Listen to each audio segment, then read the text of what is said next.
What is reviewing the literature?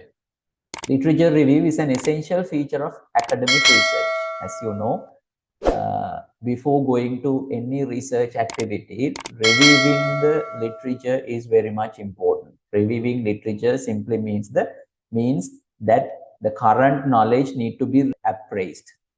Right? It's a written appraisal of existing knowledge on a particular topic. Say, for example, if you are going to do a research on a particular area, right? So before going into the research on that area, you need to appraise the current knowledge, right? Current knowledge on that area. So that is essential. Fundamentally, knowledge advancement must be built on prior existing work. So in the sense that when you are going to do a research, so you are going to advance the knowledge on that particular area. In a research activity, what you are doing is to advance, normally you are going to advance the knowledge, right? So before advancing knowledge, or in other words, before doing a research, in other words, advancing the current knowledge, you need to know what is prevailing in the current knowledge, right? What is prevailing in the current knowledge and what are the gaps? If there are gaps need to be filled through research. So that's what we are supposed to do. By reviewing the relevant literature, we understand the breadth and depth of the existing body of work and identify gaps to explore. So as I told you, initially, what we are supposed to do in a literature review, what we need to find, right? So we need to basically understand or identify or find the gaps, right? So you need to survey the current literature, find the current literature. So that must be appraised, that must be reviewed. So in the review, what you need to do, basically you need to understand the breadth and depth of the current knowledge, breadth and depth of the current knowledge. So that's what we are supposed to do. And when doing that, we need to find the gaps. So how we can find the breadth and depth of the existing knowledge? By summarizing, by analyzing, and by synthesizing the current knowledge. We can find out the breadth and depth of the existing knowledge. So then we can find out later on whether there is any gap on that particular area in the existing knowledge. We can also evaluate the validity and quality of existing work. So at the same time, while you are finding out the breadth or identifying the breadth or depth on a particular area, existing work, you can find out the validity of this work, whether it is validated. It has been already validated, whether the information or whether current knowledge is valid, and whether the current knowledge produced by utilizing some methodologies, which means that the current knowledge has been created by using different methodologies, in the sense that normally what we need to do is normally knowledge creation is done through research. In order to do the research, we need to follow the research methodologies, right? So we can assess, we can appraise whether the current knowledge production process followed by the research methodologies are in very good quality. Basically, we can find out the gaps, we can check the validity. At the same time, we can check the quality of research, existing knowledge, and knowledge production process. So quality can be checked through a review, right? So those are the main intentions, main scope of a review. We have mainly two forms of literature reviews, right? So one is the background review, the other one is a standalone review. So what is background review? Background review is normally, as you know, so you might have done your undergraduate research, your postgraduate research, some might have done your PhD, right? So in all these studies, you wrote your second chapter in your research project, in your research thesis or dissertation, right? So second chapter is the background review for your study. It is the literature review or background section within a journal paper or a chapter in a graduate thesis, right? As you know, to do a research, you must have a problem first. Problem need to be defined. Problem need to be identified, right? So the problem, or in other words, identified problem must be explained in a background review. Background information, background literature information must be provided to justify your problem. Because in the second chapter, as you know, is written to give a concise meaning or background to your research problem. So this section normally synthesizes the external literature, and usually identifies the gaps in knowledge that the empirical studies addresses. So normally you are highlighting your research problem through the literature review. In the review, you basically trying to highlight the research problem. Research problem, in other words, the gaps. Normally, you are saying your research problem in terms of research gap, right? So gap is normally highlighted by a background review. It may also provide a theoretical foundation. So second chapter in the background review, normally theoretical foundation to the problem that you have identified, which are going to be researched in your research, are provided in a background review. So that's the main scope of a background review, right? So background review provides the background by using the current literature, by using the prevailing knowledge. In other words, you are providing background information to justify your problem, or and also you are giving a theoretical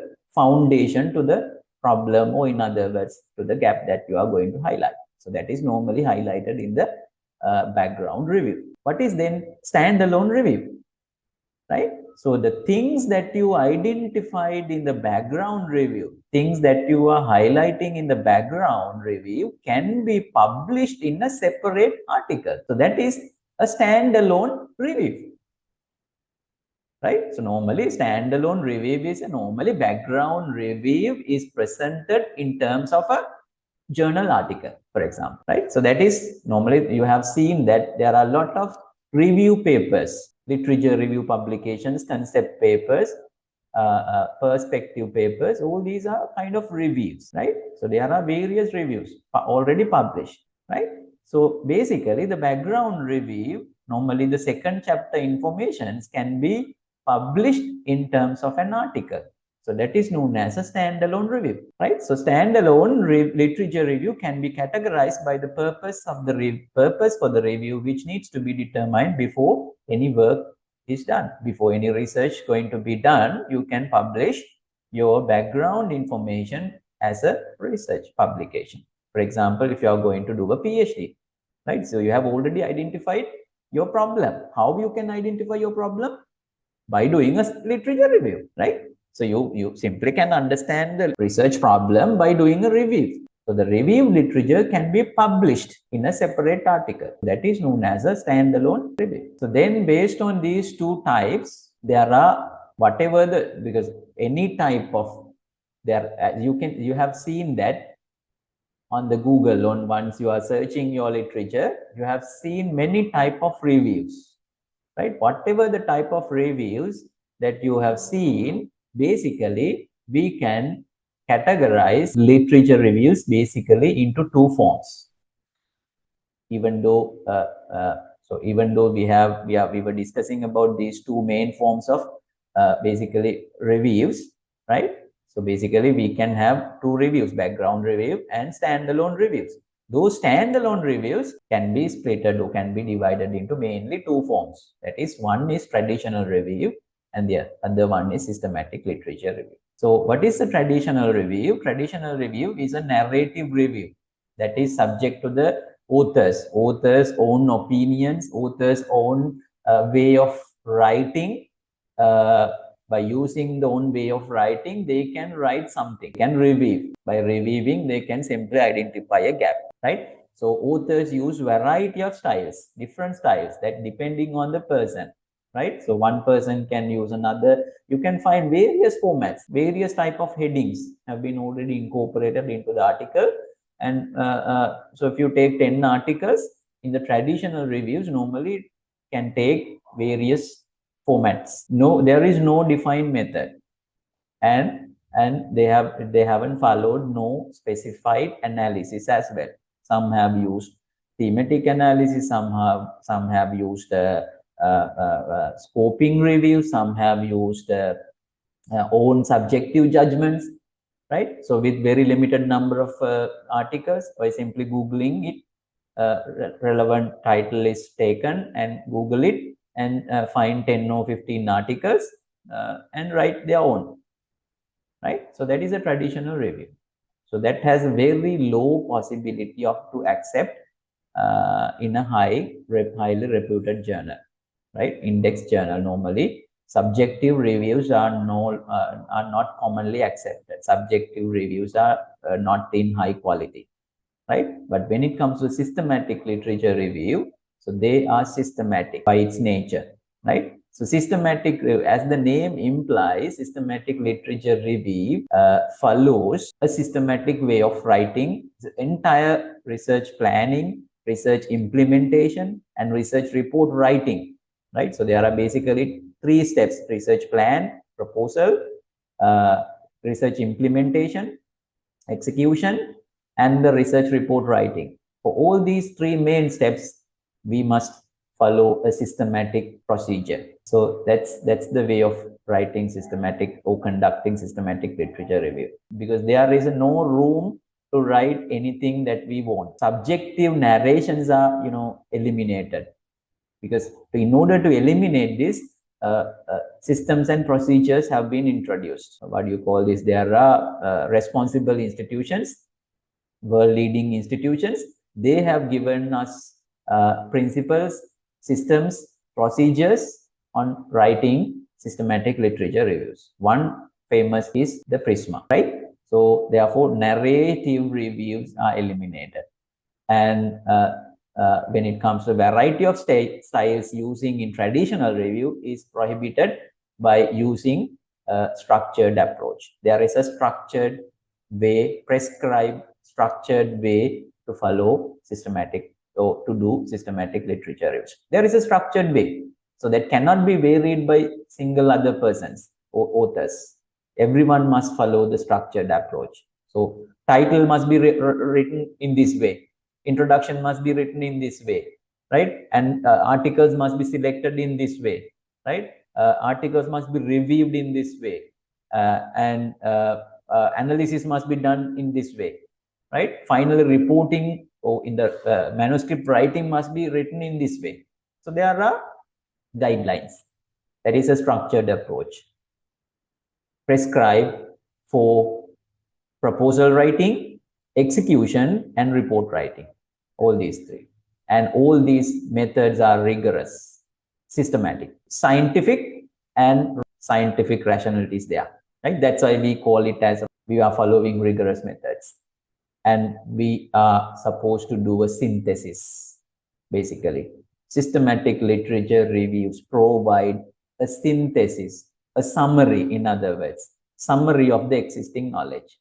For example, let's say you want to study on some COVID-19 vaccines, right? SARS category viruses, vaccines, for example. So then what are the vaccines investigated so far in the world? Can be searched, right? So then by taking, let's say we have publication, 1.5 million publications are there in the world now. So you can summarize all the findings related to the 1.5 million studies into a one document. You can map it using software, right? So that's how synthesis can be done. So then if you can summarize all the findings of all the studies prevailing right now, then you can identify the gap easily, right? So that's how we can do it through systematic literature review. So basically, in a systematic literature review, we can summarize all the findings. Once we are able to summarize all the findings, then we can identify the gaps and we can do a meta-analysis, right? So meta-analysis is one analysis method that can be done in systematic literature reviews. There are mainly two analysis types: bibliometric analysis and meta-analysis, right? So my focus in this course is to provide knowledge and skill on bibliometric analysis and not the meta-analysis. Meta-analysis can be done through another course, and that is a part of analysis taken for systematic literature reviews, coming under the main heading of systematic literature review. In a systematic literature review, mainly two basic analyses are done. One is bibliometric analysis, the other one is meta-analysis. Through these two analyses, mainly we are supposed to provide a synthesis of the current knowledge, right? So that's the main idea of systematic literature review.